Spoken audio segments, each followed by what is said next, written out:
Professor doctor Yunus, আসসালামু আলাইকুম। আমি মুক্তিযোদ্ধা প্রফেসর ডক্টর পান্না বলছি আমেরিকা থেকে। আপনার কাছে একটা অনুরোধ, শুধু একটা অনুরোধ করার জন্য আমি এই ছোট্ট ভিডিওটা করতেছি। অনুরোধটা হচ্ছে, আমরা জানি না কি হয়েছে, কিন্তু আপনি দয়া করে পদত্যাগ করবেন না, দয়া করে পদত্যাগ করবেন না।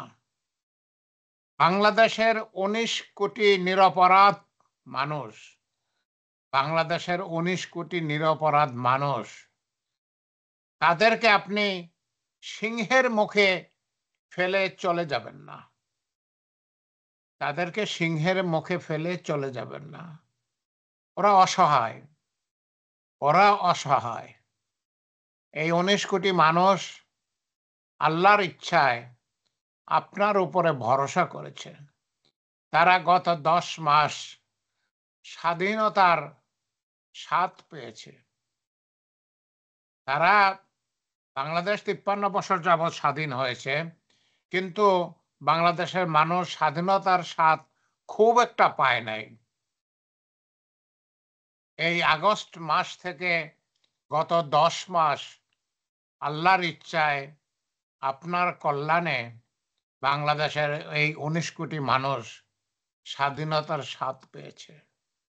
ওরা অনেক আশা করে, ওরা আপনার কাছে অনেক আশা করে। আমরা জানি না, বাংলাদেশের 19 কোটি মানুষ জানেন না আপনার কি হয়েছে, কি অসুবিধা হয়েছে। হয়তো আমরা শীঘ্রই জানবো, হয়তো আমরা শীঘ্রই জানবো, কিছুটা অনুমান করতে পারি, কিন্তু না জেনে তো আর কিছু বলা যায় না।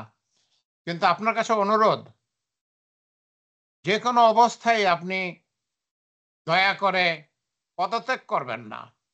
আল্লাহ আপনাকে যতটুকু ক্ষমতা দিয়েছেন, যতটুকু যোগাযোগ দিয়েছেন পৃথিবীব্যাপী আপনার যেই যোগাযোগ আছে, আপনি সেই যোগাযোগ ব্যবহার করে যদি কোনো অসুবিধা হয়েও থাকে, আপনি সেটাকে সামলায় নিতে পারবেন। আর এই বাংলাদেশের 19 কোটি মা বোনের কথা মনে করে, তাদের ভবিষ্যৎ অসুবিধা বিপদের কথা মনে করে আপনি দয়া করে এদেরকে সিংহের হাতে ফেলে যাবেন না। এই গোখরো সাপের কাছে ফেলে যাবেন না। এদের খুবই অসুবিধা হবে, এদের খুবই অসুবিধা হবে। বিশেষভাবে ছাত্র শ্রমিক জনতা, তারা তো কচু কাটা হবে, কোনো সন্দেহ নাই। আমরা যারা ছাত্র শ্রমিক জনতার পক্ষে কথা বলি, আমরা হয়তো আর কোনোদিন বাংলাদেশে আসতে পারবো না। 35 বছর যাবৎ আমেরিকায় থাকি, খুবই আশা করেছি যে বাংলাদেশে যাব, খুবই আশা করেছি। আমি একজন রেমিটেন্স যোদ্ধা, একজন প্রবাসী। 1940 সালে আমেরিকায় এসেছি। আমি আমেরিকার একটা ইউনিভার্সিটির প্রফেসর, ইউনিভার্সিটি অফ ম্যারিল্যান্ডের সাইবার সিকিউরিটির প্রফেসর। আমার একটা কোম্পানি আছে। আমি আমেরিকায় 25 বছর যাবৎ একটা কর্পোরেশনের মালিক, ছোট কর্পোরেশন। আল্লাহ আমাকে খুব ভালো রেখেছেন।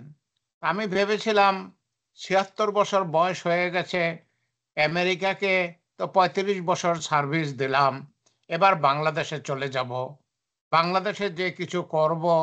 আমার প্রাণীবিদ্যায় একটা মাস্টার্স ডিগ্রি আছে। আমি বক্সিগঞ্জ কলেজ, শেরপুর জেলায় বক্সিগঞ্জের কিয়ামতুল্লাহ কলেজে প্রফেসর ছিলাম। আমি সেখানে বায়োলজি ডিপার্টমেন্টের হেড ছিলাম। আমি বাংলাদেশের একজন বিসিএস অফিসার। আমি 1973 সালের ফ্রিডম ফাইটারদের যে স্পেশাল সুপিরিয়র সার্ভিস পরীক্ষা হয়েছিল, সেটার মাধ্যমে আমি বিসিএস অফিসার হিসেবে জয়েন করেছিলাম। আমি সরকারে 11 বছর চাকরি করেছি। যাই হোক, আমি বাংলাদেশে ফিরে আসতে চাই, কিন্তু আপনি যদি এখন চলে যান, যা হবে সেটা তো সবাই বুঝতে পারতেছে। এবং সেটা হলে আমাদের মতো প্রবাসীদের আর বাংলাদেশে ফিরে আসা হবে না। বিশেষভাবে আমরা যখন আপনাকে সাপোর্ট করেছি, ছাত্র শ্রমিক জনতাকে যখন সাপোর্ট করেছি, তখন আমাদের আর দেশে ফিরে আসা হবে না, ফিরে আসতে দেবে না। যাই হোক, আল্লাহর ইচ্ছা। তবে আপনার কাছে অনুরোধ, একান্ত অনুরোধ, করজোড়ে অনুরোধ। আমি ৭৬ বছরের মুক্তিযোদ্ধা, company commander, guerrilla commander, wing leader, মুক্তিযোদ্ধা পান্না 11 সেক্টরের আপনার কাছে করজোড়ে অনুরোধ করতেছি, দয়া করে আপনি পদত্যাগ করবেন না। আপনি থাকুন, আমরা আপনার সঙ্গে আছি, আমরা আপনার সঙ্গে আছি।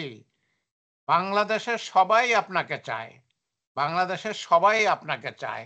আপনি যদি থাকেন, কার ক্ষমতা আছে আপনাকে বাংলাদেশ থেকে বিতাড়িত করে? কারো ক্ষমতা আছে? নাই। বাংলাদেশের সবাই আপনাকে চায়। কিন্তু আপনি যদি না থাকেন, তাহলে আবার কার ক্ষমতা আছে আপনাকে রাখে? আপনি যদি ইচ্ছা করে না থাকেন, তাহলে কারো কি ক্ষমতা আছে যে আপনাকে রাখবে? যাই হোক, আমরা খুবই আশা করেছি, বাংলাদেশের ১৯ কোটি লোক খুবই আশা করেছেন যে আপনার আপনার থেকে আরো কয়েক বছর সার্ভিস পাবেন। সে কয়েক বছর হোক আর না হোক, কিন্তু আপনি হঠাৎ করে পদত্যাগ করে চলে যাবেন না, দয়া করে। Please, please. আপনি এই ১৯ কোটি ভাই-বোনের কথা মনে করেন। আপনি চলে গেলে তাদের কি বিপদ হবে সেটা মনে করেন, এবং তাদের জন্য যদি আপনার একটু কষ্ট হয়, তবুও আপনি দয়া করে বাংলাদেশে থাকুন, বাংলাদেশটাকে গড়ে দিয়ে যান। বাংলাদেশটাকে গড়ে দিয়ে যান। ইলেকশন তো দিবেন তো আপনিও বলেছেন। আপনি স্থানীয় সরকারের ইলেকশন দিয়ে শুরু করতে পারেন। স্থানীয় সরকারের ইলেকশন দিয়ে শুরু করতে পারেন। তারপর যখন সবকিছু ঠিক হবে, যখন খুনিদের বিচার হবে, যখন সংস্কার শেষ হবে, যখন ভোটার লিস্ট সম্পূর্ণ হবে, তখন আপনি জাতীয় সরকার নির্বাচন দেবেন, এবং তারা, যারা ভোটে দাঁড়াবে, মানুষ, বাংলার জনসাধারণ যাদেরকে ভোট দিবে, তারা ক্ষমতায় আসবে। তাতে তো কোনো অসুবিধা নাই। আমি ভিডিও আর লম্বা করব না।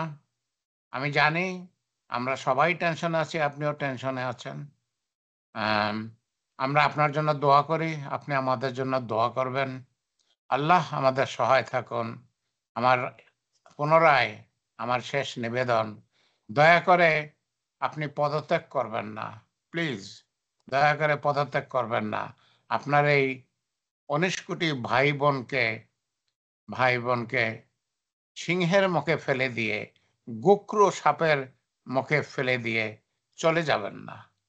এদের খুবই কষ্ট হবে আপনার যদি চলে যান। আমি হয়তো আমেরিকায় আছি, আমার হয়তো কষ্ট হবে না। আমার ফ্যামিলি আল্লাহ খুব ভালো রেখেছেন।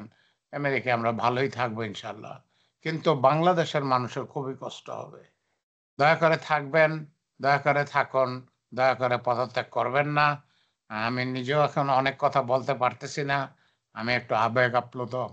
যাই হোক, আপনাকে আমার সালাম।